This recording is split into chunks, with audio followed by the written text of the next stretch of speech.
täna on minu vestluspartneriks Kevin ja Kevini kohta ma võiks ise öelda, et mulle tundub ta kui mees kui orkester, et 10 erineva asjaga tegeleb ja kõigega väga kõrgel tasemel. Et nii palju, kui mina tahan, sa oled, eks ole, noorsootöötaja, võitnud aasta Jep, noorsootöötaja tiitli, eks ole, siis sa teed kohe ka on. graffitit, stencilit, sa oled vist ka hip-hopiga kuidagi seotud või ei ole?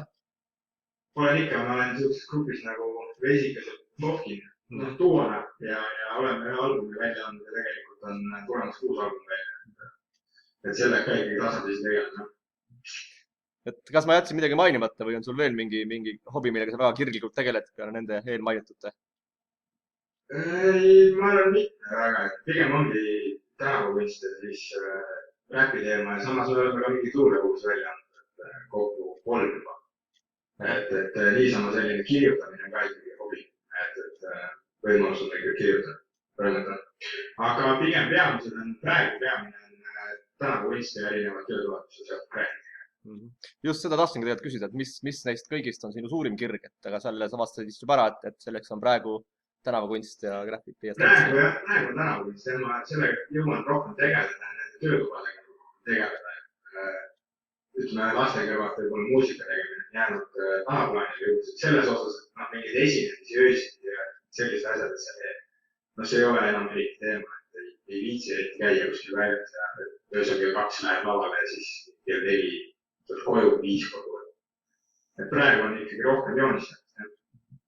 aga võtame siis need kõik põgusalt läbi ja keskendume pärast siis hiljem äkki graffitile ja stencilile pikemalt, et noorsootöötajana oled sa siis Haabersti noortekeskuses tööl Jep, ma olen ja seal olnud juba 9 aastat. 9 aastat ja ei ole väsimusmärke. Ah, Ei ole väsimusmärke. ei, veel ei ole väsimusmärke ja ma arvan, et see on nii, et tuleb iga aasta või iga mingi aasta leida mingeid uusi projekte, väljateid, asju, et midagi uut õppida. Praegu näiteks see periood on ka selles mõttes nagu kasulik, et natuke nagu õppida just tehnikat ja sellist poolt. Kui iga natukese aja tagant midagi uut hakkad tegema, siis eriti ei väsi ka. Ega see nagu rutiini ei teki. Ja muusika poole pealt siis, mis selle grupi nimi sul oligi, tuleta mulle meelde või selle duo nimi? Vesikas ja Popkin. Ahah. Et Ja, seal on jah. ja kus kohast sinu muusikat kuulata võib, on sul ka mõni koht, kuhu sa üles oled seda riputanud? On ikka, Spotify's on see viimane album üleval, YouTube'is, siis meie Facebooki lehel on üleval muusikat, just andsime üleeile tuli uus lugu koos visuaaliga välja YouTube'i kana peal. Ja siis põhimõtteliselt küll uut albumit teeme ja mingit muusikat nagu järjepanu välja anname. Praegu pigem on olnud viimase ajal singlitena.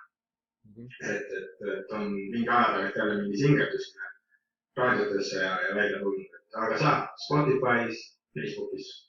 No ma arvan, et äkki me pärast jagame ka võib-olla neid linke siia alla, kui kellel on huvi, saab järgi kuulata. Võib panna küll, jah. Ja stencili ja graffitiga kaua oled sa siis tegelenud? Ma arvan, et mingi praegu paika mingi 13 aastat. Et selles mõttes on nagu olnud juba pikka aega, aga noh, ma käisin ära vahepeal, et ma hakkasin keskkooli ajal tegema, siis ma läksin paariks aastaks Taani elama ja õppima ja siis ma hakkasin nagu uuesti toimetama, kui ma tagasi tulin, vahepeal oli paus sees. Aga nüüd ma arvan järjest kuskil, ma ei tea, 10 aastat, et olen tegelenud ise joonistamisega ja siis nüüd viimased, ma ei tea, 3-4 aastat erinevate töökohad.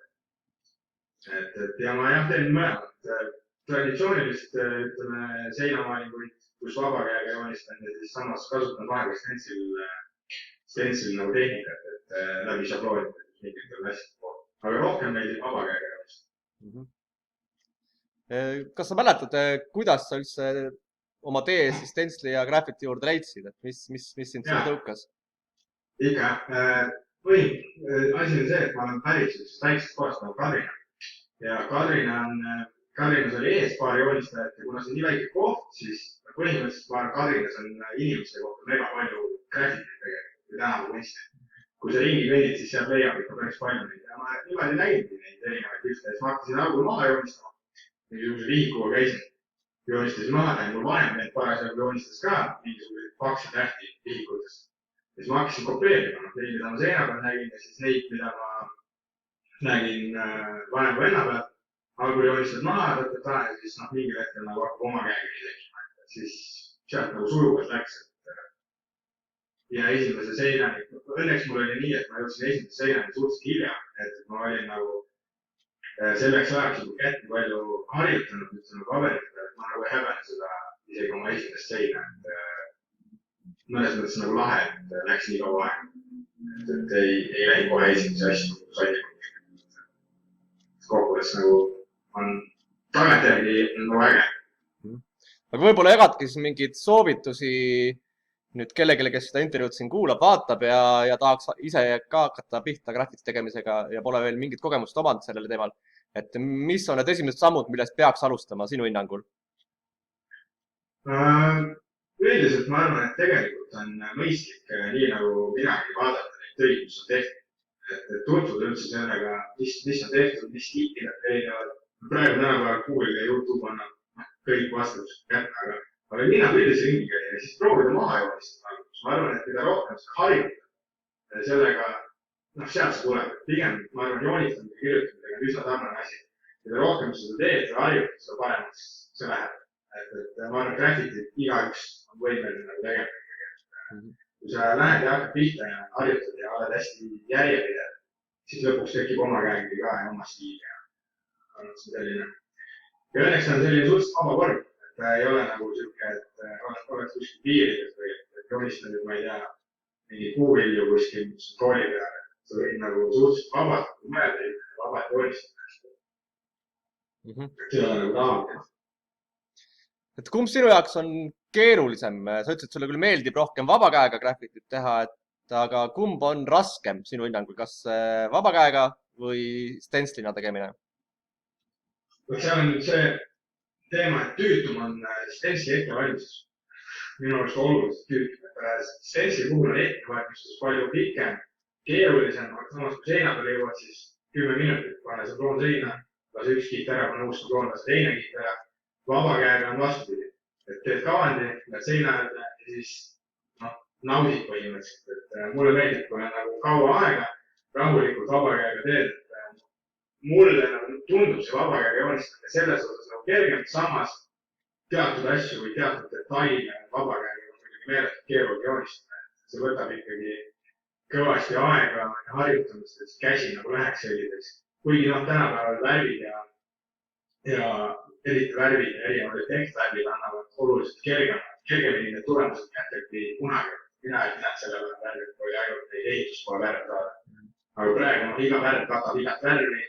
Sul on efektvärvid, mis teevad mingisuguseid neoone, mingid mustreid juba teevad või nagu umbes põhimõtteliselt saad kõik kätte. Aga ma ütleks jah, et sablooni ettevalmistus, stensli puhul on ettevalmistus keeruline ja võtab rohkem aega. Et kuidas sa neid šabloone ette valmistad? Kas sa kasutad selleks printerit ja arvutit või suuremate tööde puhul vist ei ole see võimalik või on ikka? Oleneb. Kui väiksem töö on, siis printerit ja arvutit. Teen pildi valmis kuskil kujundusprogrammis, panen talle mingisugused threshold efekti, teen must-valgeks, lasen ta välja. Aga kui on, ütleme, suurem töö, siis ma kasutan videoprojektorit. Näiteks videoprojektorit lasen seina peale ja siis panen nii suure paberi, kui ma tahan, mingisugust tugevama paberi, lasen sinna peale ja joonistan ümberist. Sest et suure puhul ei ole võib nii ka, et ma olen teinud niimoodi, et lased 40 A4 välja. Sulle töö on jaotab 40 peale, siis teebid kõik kokku, siis lõikad välja. Aga see on, ma räägin, et see osa on, mis võtab nii palju aega. Mõne töö puhul tahad nagu teha seda. Aga pigem kui vajadust ei ole, siis pigem ma joonistaks nii täna. Kus kohas, vabandust, teeme siin üks väikest reklaami ka nagu, et mis on sinu lemmikvärvid või on sul mingi selline bränd üldse olemas, mida sa ise kasutad kõige rohkem? Jah, ma kasutan põhimõtteliselt peamiselt 3 sorti aerosool, ma kasutan Montana Blacke, siis ma kasutan MTN94 ja siis ma kasutan NBQ värve. Ja kui on vaja, siis vesibaasil, näiteks kui lastega mingit tööd vaja, siis ma kasutan vesibaasil aerosoole ka, mis on ka MTN Water-based, ongi vesibaasil, nad on natuke, ütleme, nad ei lõhna nii hullult ja nad ei ole nii mürgid. et selle puhul nagu neid, aga ise joonistamiseks jah, Montana Blacki ja MT94 ja siis NB6-i. Kui sa teed oma töid, kas sa kasutad ka mingeid nagu kaitsevahendeid, et kummikindad, respiraator ja nii edasi? Noh, respiraator on ja kindlalt peaks, sest ma ka alguses mingi aeg olin selline, et suva, et vabasõlus ka suva.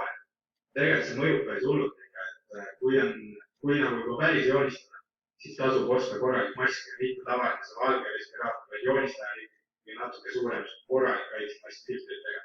Ja isegi sinnamaani, kus mõned lõpukult prille, värvilikonda, kindaid, ikka peab kõige.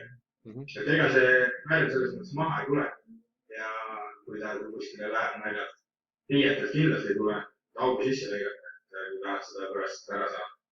Ja no hingamisteed on päris hull jah, et kunagi sai tehtud üks väike sisetöö, siis jäi mask maha ja pärast seda oli ikka, see on tunda, et väga halb olla, et täiesti mõju. No järgmiseks küsin, et kus kohas sinu töid saab näha, et üks koht on siinsamas Kristiine noortekeskus on sinu tööd üleval või noh, seina peal. Mis koht, kui keegi tahab nüüd hakata õppima, graffitit, nagu sa ütlesid, käia ja maha joonistada ja soovib teha seda just sinu tööde järgi, et mis siis peale Kristiine noortekeskuse veel need kohad on, kus kohas seda tegemas saab käia? See on Kadrinas. Ei, tegelikult Kadrinas ka kindlasti on jah. Tallinnas on näiteks Telliskivi rajoonis on siuke lahe koht, kus kui sa nendest depoonest lähed sinna raudtee poole, see on müür, see on legaalne sein Tallinnas, kuhu võib joonistada. Et seal on töid, väga palju erinevaid ka minu töid. Siis Estonia festival toimus mõned aastad tagasi, toimus Eesti EV100 raames ja seal ma tegin kruiisi kaile, siukse 14 meetri korda 6 meetrit. Et kui kruiisilaeva sõidavad, siis seal kai peal on see suur töö. Ma ei tea, kas seda saab vaatamas käia, mingi aeg sai seda vaatamas käia. Et ja Tallinnas veel on näiteks Pääsküla noortekeskuse seina peal minu töö. Siis on üle Eesti erinevates noortekeskustes, aga põhimõtteliselt väljas on rohkem töid Lääne-Virumaal. Et me saame aeg-ajalt sõpradega seal kokku, meil on seal põhimõtteliselt on nagu see oma väike baas ka, et ongi üks koht, kus me saame nagu joonistamas käia rahulikult ja on luba olemas ja seal on küll mitmekümne meetrid seina, kus ma saan sõpradega joonistada valmis teha. Ja varem mul oli mingid lehed ka nagu aktiivsed Facebooki lehed, aga nüüd ma viimasel ajal eriti hoidnud aktiivsena, aga Instagramis minu nime, ma võin pärast kõik ka visata sinna lingi alla, et sealt leiab küll töid. Et sinna ma üritan olla aktiivne, aga ma olen ikkagi suhteliselt sotsiaalmeedia enda tegemiste osas, ma ei tea, mega haisk kuidagi või ma ei tea, ma selles hetkes ei jaga ja ma pärast ei viitsi ja siis on siuke nagu jah. Aga minu enda sealt Instast leiab küll. Veel. Mida sina üldse arvad sellest, et joonistatakse ka kohtadesse, kuhu pole lubatud, et ühest küljest nagu see on selle kultuuri osa, teisest küljest võib-olla mitte nii hea mõte. Mis on sinu enda seisukoht selles asjas, et kas peaks ainult ikkagi kasutama joonistamiseks neid kohti, mis on selleks ette nähtud, legaalsed pinnad või öösiti ka ringi joosta mask peas ja teha kuskile salaja? No see on jah, selles mõttes nagu ise ka praegu nagu sellisel teemal on kahte sorti värk, et ühtpidi noorstöötajana, teistpidi joonistajana.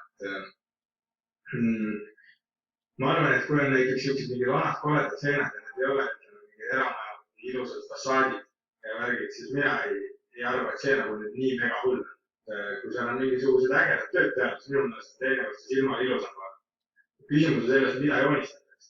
Et kui sinna on ikkagi mingi, ma ei tea, lihtsalt mingid tillid joonistatud, mingid asjad, siis see pole minu arust kunagi väga midagi silmale. Aga jah, minu seisukoht on see, et mina ise nagu väga ei poolda seda. Et see on osa kultuurist olnud küll täägimine ja pommimine. Ja need, kes on ütleme niimoodi, et joonistajad, kuhul ongi ka tänavajoonistajad, öeldakse, siis nemad nagu pigem rohkem teevad seda. Pommivad, käivad öösiti, möllavad, see on osa sellest, mida nad on ja see on okei, sellepärast, et see on nende teema. Mina ise ei ole kunagi olnud selline. Pigem olen ma kogu aeg olnud selline tänavumistik, kes tahab rahulikult nokitseda ja see ongi suur erinev. Mulle meeldib, kui mul on megat aega. Et ma võin vabalt 9-10 tundi seina peal joonistada. Sest ma tahan, et see oleks esteetiliselt hästi ilus. Aga kui mul on 10 minutit aega, nagu mingi rongi puhul. Ma korra segan sind, teen väikse pausi ja jätkame järgmises klipis, et mul siin saab see aeg nüüd just otsa. Nii et väike paus, kohe oleme tagasi.